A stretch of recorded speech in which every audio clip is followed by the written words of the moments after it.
And closing the eyes, settling into the morning meditation. Again, take a moment to note, how do we feel now? This morning, how is the mood? Alert, sleepy, depressed, cheerful? How is it?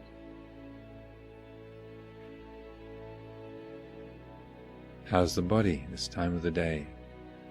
Its temperature?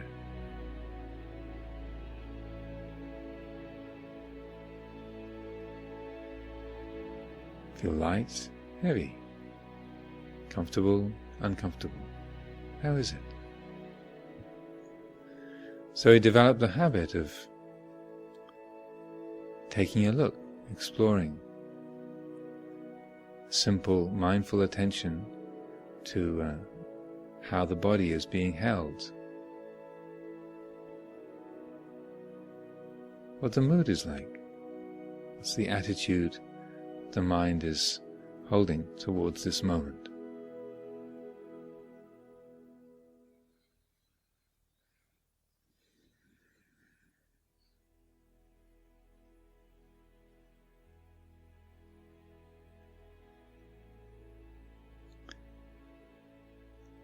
And settling into the meditation posture.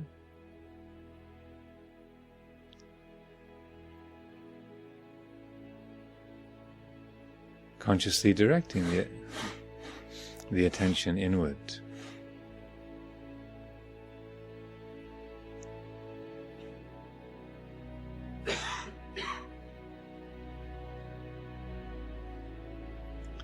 Inviting the body to relax, to settle.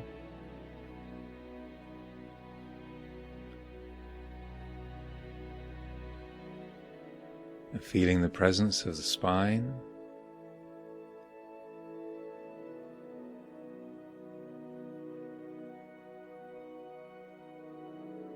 Encouraging the body to be sitting in an upright way.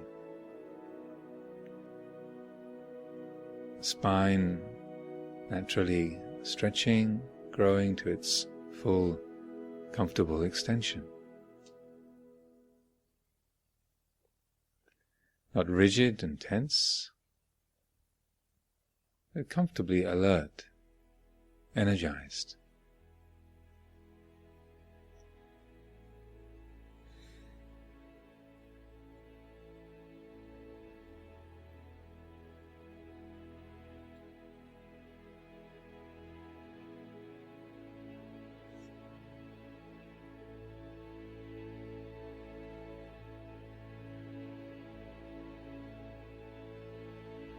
And bringing the attention to settle upon the breathing. Feeling the rhythm of the breath. It's coming and going according to its own pace.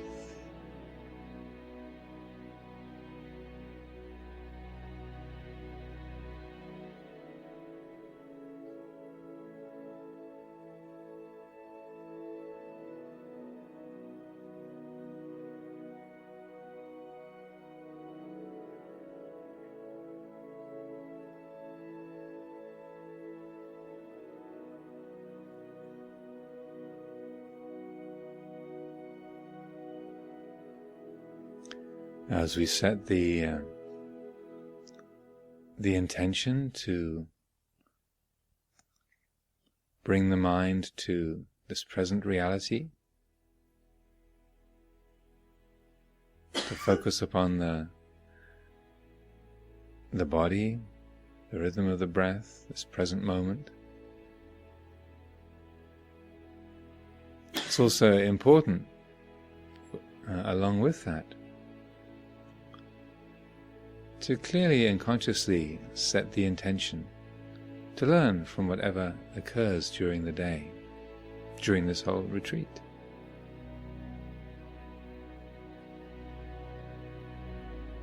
However things happen to go, whatever is the flow of perceptions and experiences, if we set the intention to learn from whatever arises, whatever is experienced, then nothing can go wrong. Whether the mind concentrates easily, the body comfortable, chattering thoughts dissolving away,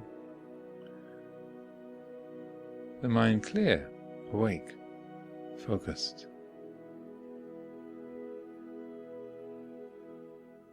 If things go in that direction, then we learn from that. Experience of things going well, or as according to our wishes.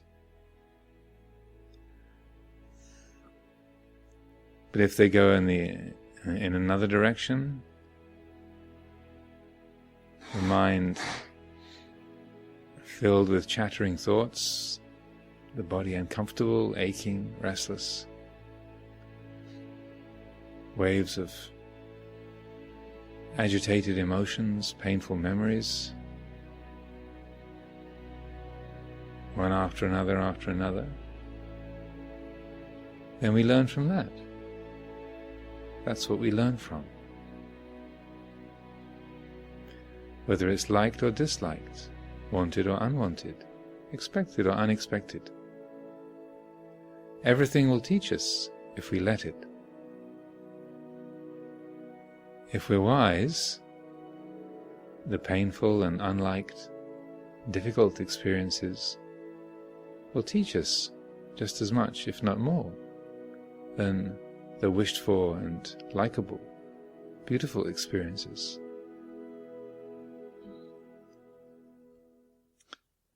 Therefore, it's always wise, helpful, to set that intention. The beginning of a day, to recollect, to consider. Whatever arises during today, whether it's coming from inside my mind, some aspect of my body, or the situation around me,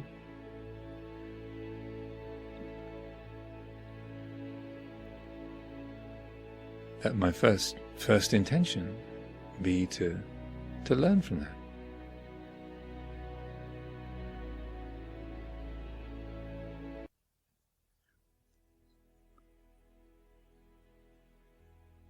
Whether it's discomfort in the body, or a disruption in the schedule, a difficult roommate,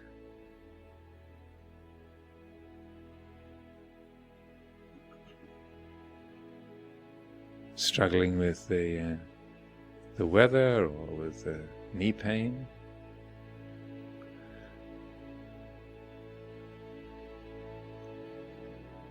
to pick that up, to meet that with the attitude of, oh, what's this teaching me? What can I learn from this? Rather than following the habitual patterns of, it shouldn't be this way. Why does it have to be like this? Why is it always me? This isn't fair. How can I get away from this?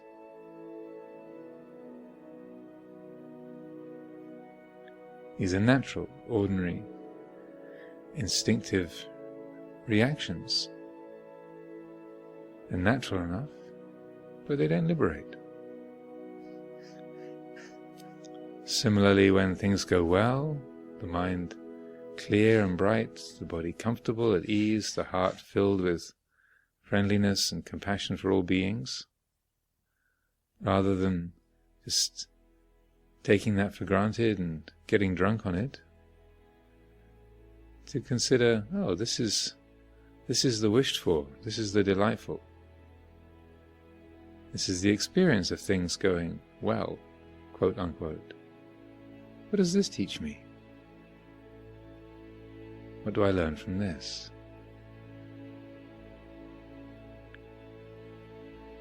Then, everything benefits us.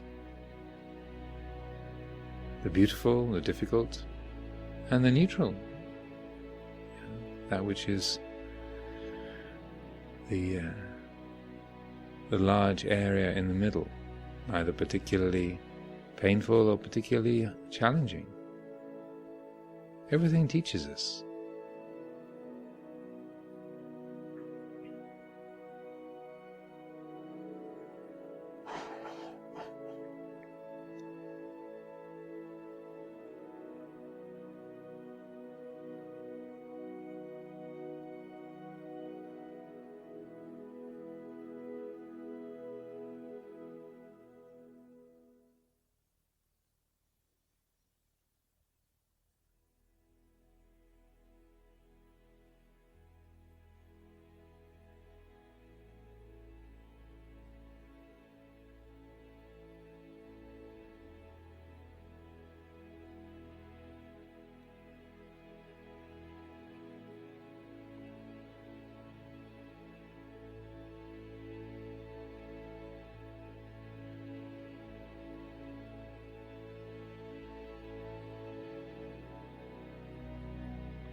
As the day unfolds, the periods of walking meditation, sitting meditation,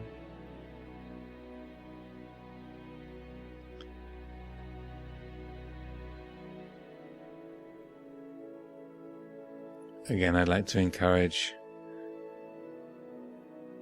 a conscious effort to work with the mind with an attitude of friendliness, collaboration.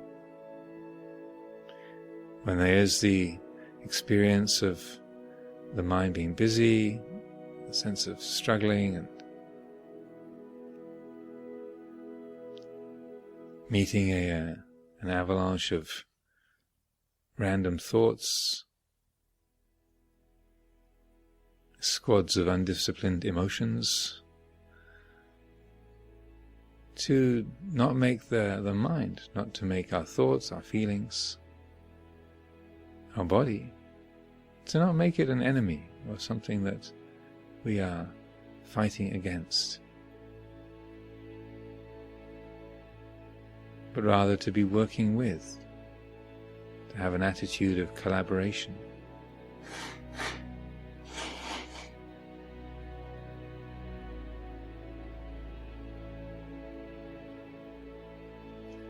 So in the moment when we're endeavoring to focus our attention on the breath, or our footsteps as we walk along, the mind is straying this way and that, to patiently, steadily, each time, every single time that we notice the attention has wandered, with gentleness, care, patience, firmness, we let go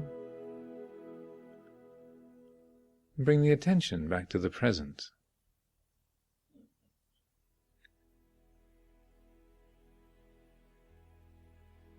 If thoughts of self-criticism or frustration arise, then those too we can meet with friendliness. Oh, this is the self-critical feeling. This is the I'm hopeless at this and I'm never going to get it right feeling. This is my mind is a total mess, I'm a failed meditator feeling. We don't have to believe those thoughts or judgments. They arise, but they too are just perceptions, stories that the mind tells. They're not something that has to be believed in. Those judgments of, I'm useless, this is hopeless, is my mind ever going to be peaceful?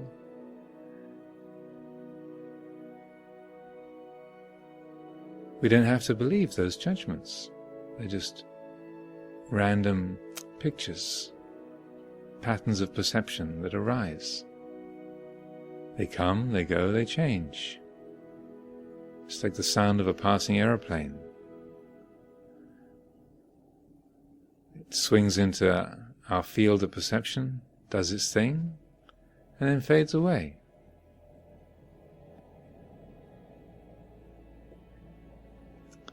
So we can receive the sound of a plane with an open heart and an attitude of kindness. We can receive the self-critical judgments.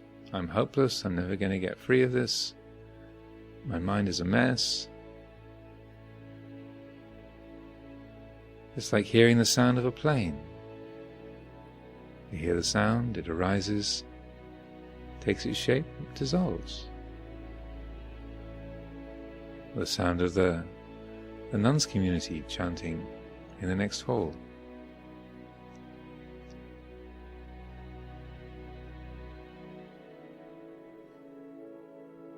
Patterns, perceptions arise in consciousness, take their shape, dissolve. We don't have to create an opinion about it. We don't have to react against it. We don't have to grasp hold of it.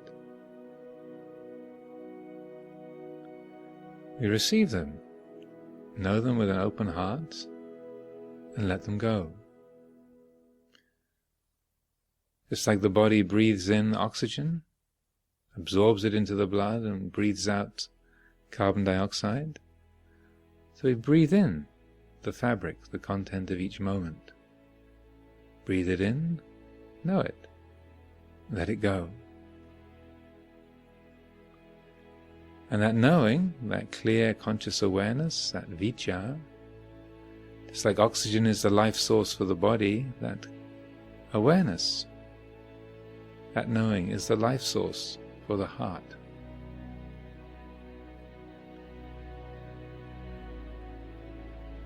As the Buddha said, mindfulness is the path to the deathless. Heedlessness is the path to death. The mindful never die. The heedless are as if dead already. So that mindful awareness, heedfulness, appamada, when that is present, when there is vicca, we're truly alive. It's like oxygen is the life-supporting source for the body. Vicca, awakened awareness, that's the life source for the heart. We're truly alive.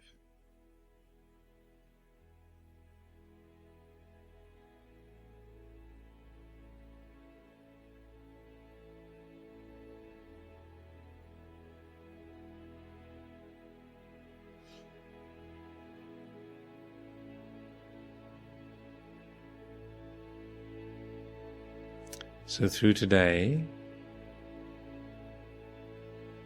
we make the effort to cultivate these attitudes, working with friendliness,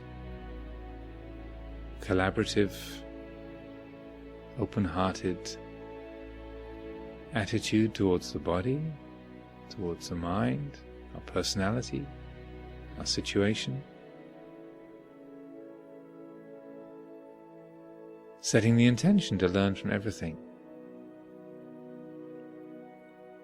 Moment after moment, bringing the mind to the feeling of the breath, the rhythm of the feet, and the everyday actions of walking between buildings, eating our breakfast, fulfilling our work task, coming and going, sitting, standing, walking, lying down. Just bring the attention to each moment. Notice the mood that's present. Feeling the sensations, the textures, the quality of the body. Noticing the moods as they come and go.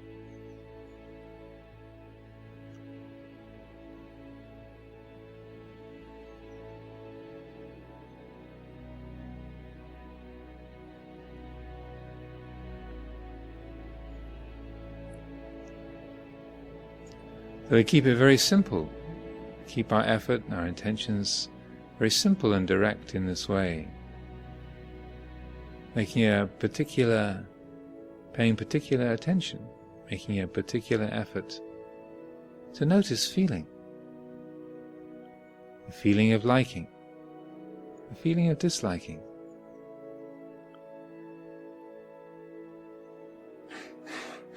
To be mindful, open-hearted and fully aware of the simple feelings, sensations in the body or the moods of the mind,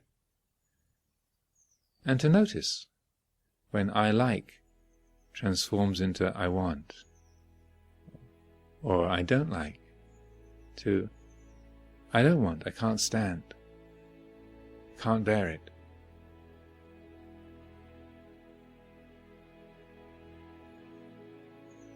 Through developing mindfulness of feeling, bring attention to that.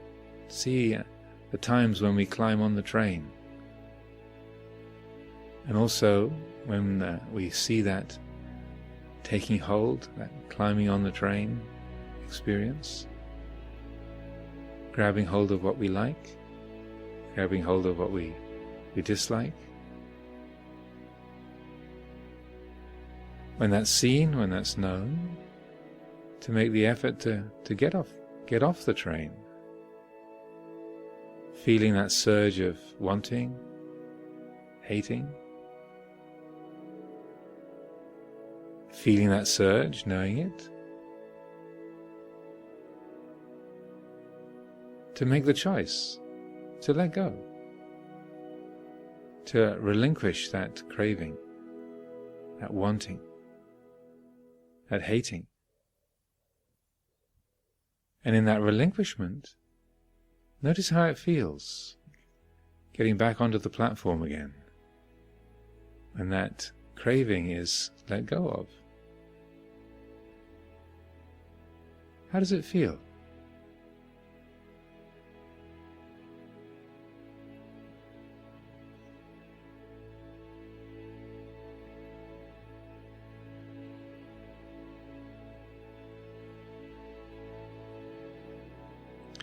In this way, we begin to be clearly aware of the heart as it moves towards entanglement, clinging, becoming.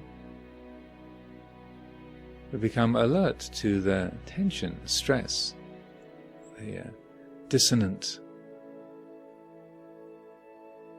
burdened quality that has when there is a state of craving, clinging. Begin to know the tension, the painfulness of that.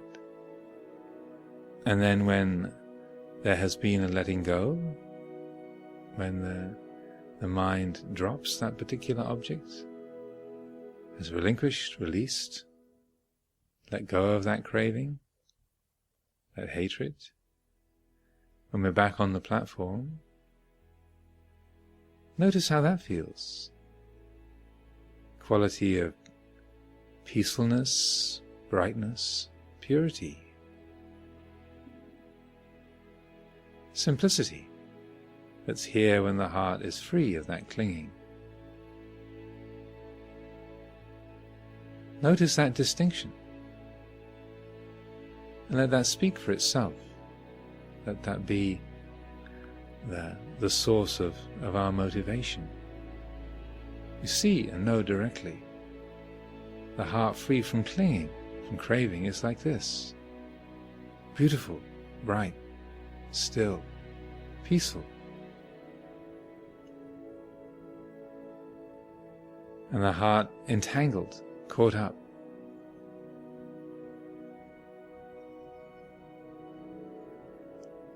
Then there's no choice to make. Our common sense, our natural wisdom then inclines towards peacefulness, towards clarity, towards non-entanglement. Completely naturally, easily, the heart moves, inclines towards peacefulness.